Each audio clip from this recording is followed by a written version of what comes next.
sebuah perusahaan raksasa di Amerika Serikat meluncurkan kampanye pemasaran baru. Dari riset pasar, pembuatan konten, hingga penjadwalan iklan. Seluruh proses berjalan tanpa satupun sentuhan tangan manusia, bukan karena mereka memotong tenaga kerja, tapi karena mereka mempercayakan semuanya pada sebuah sistem yang bisa berpikir, merencanakan, dan bertindak sendiri. Ini bukan lagi fiksi ilmiah.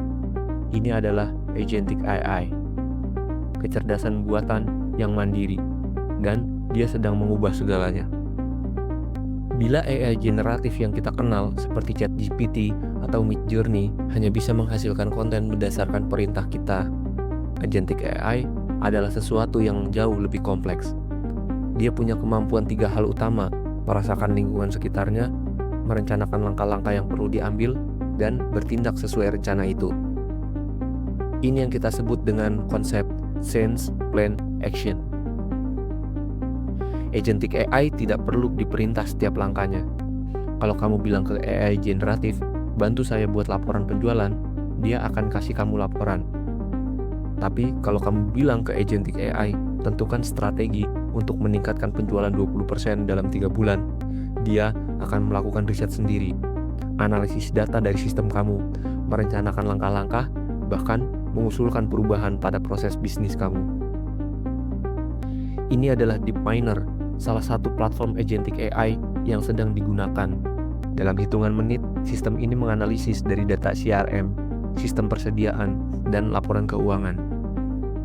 Dia mengidentifikasi bahwa penjualan produk X menurun karena stok tidak stabil. Lalu secara otomatis merencanakan ulang jadwal produksi dan mengirimkan rekomendasi ke tim operasional. Yang membuatnya berbeda adalah kemampuan untuk belajar dari hasil tindakannya.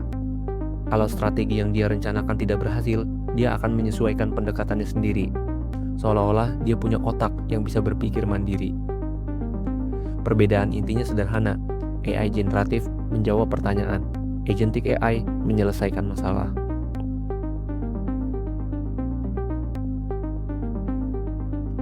Di Inggris, Leeds United telah mengurangi volume tiket dukungan pelanggan hingga 35% sejak mereka menggunakan agentic AI. Sistem ini menangani pertanyaan pelanggan, memproses klaim, bahkan menyelesaikan masalah pembayaran. Semuanya secara otomatis.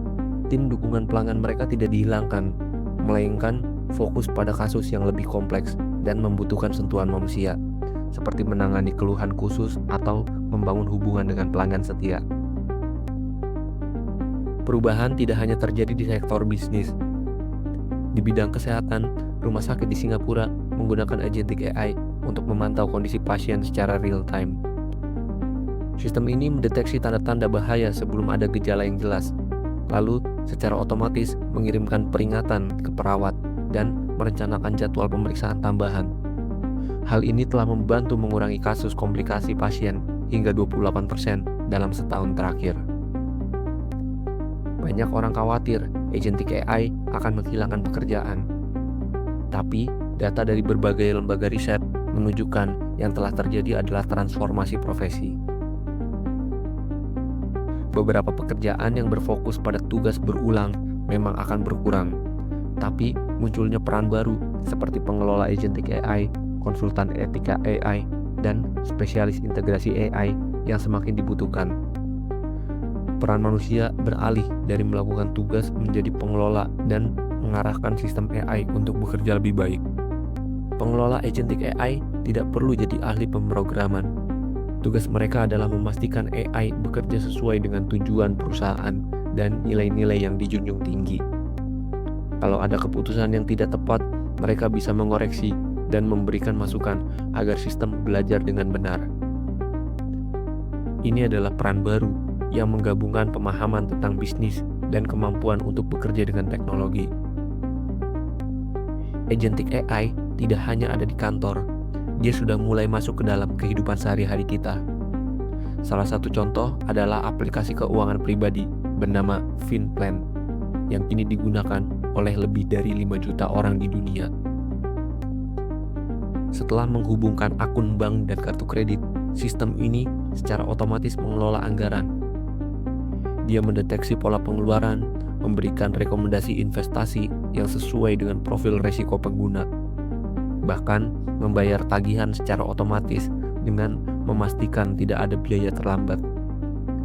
Kalau ada pengeluaran yang tidak biasa, seperti transaksi yang mencurigakan dari lokasi yang tidak dikenal, dia akan langsung memberi peringatan dan mengambil tindakan untuk membekukan transaksi itu sementara.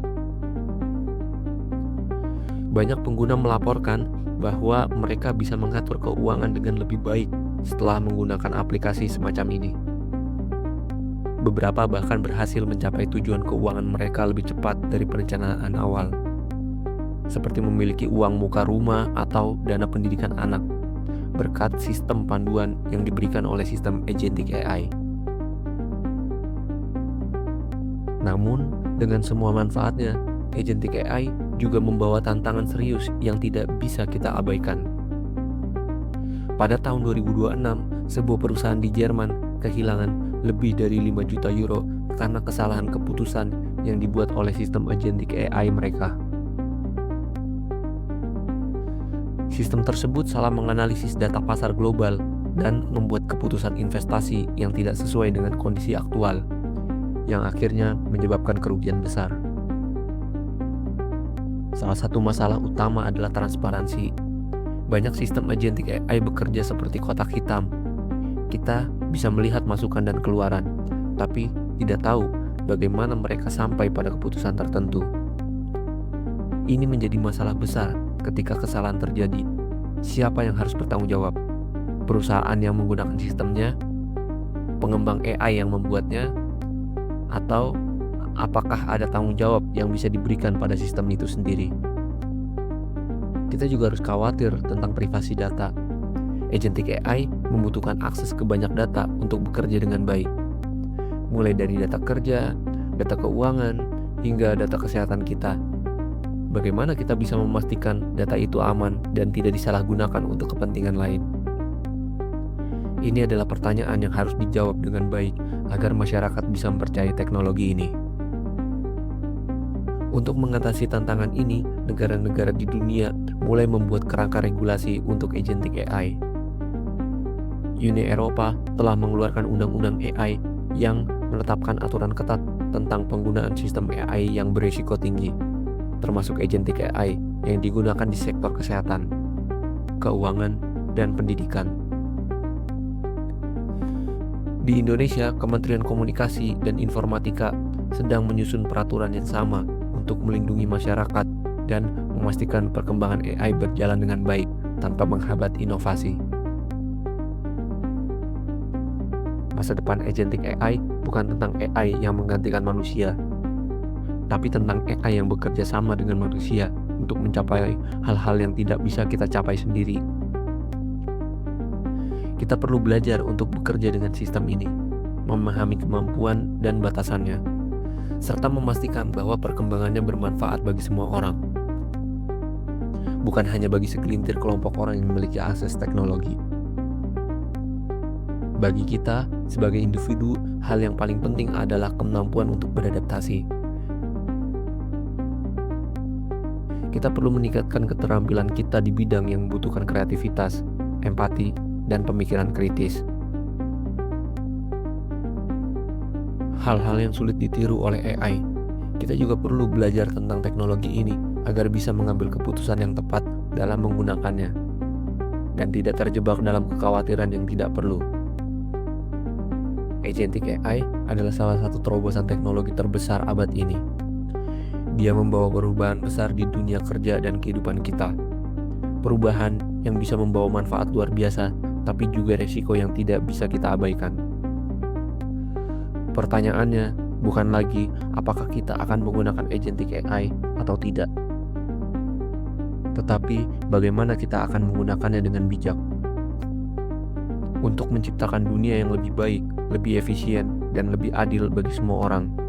Karena pada akhirnya teknologi hanyalah alat, yang menentukan arahnya adalah kita sendiri.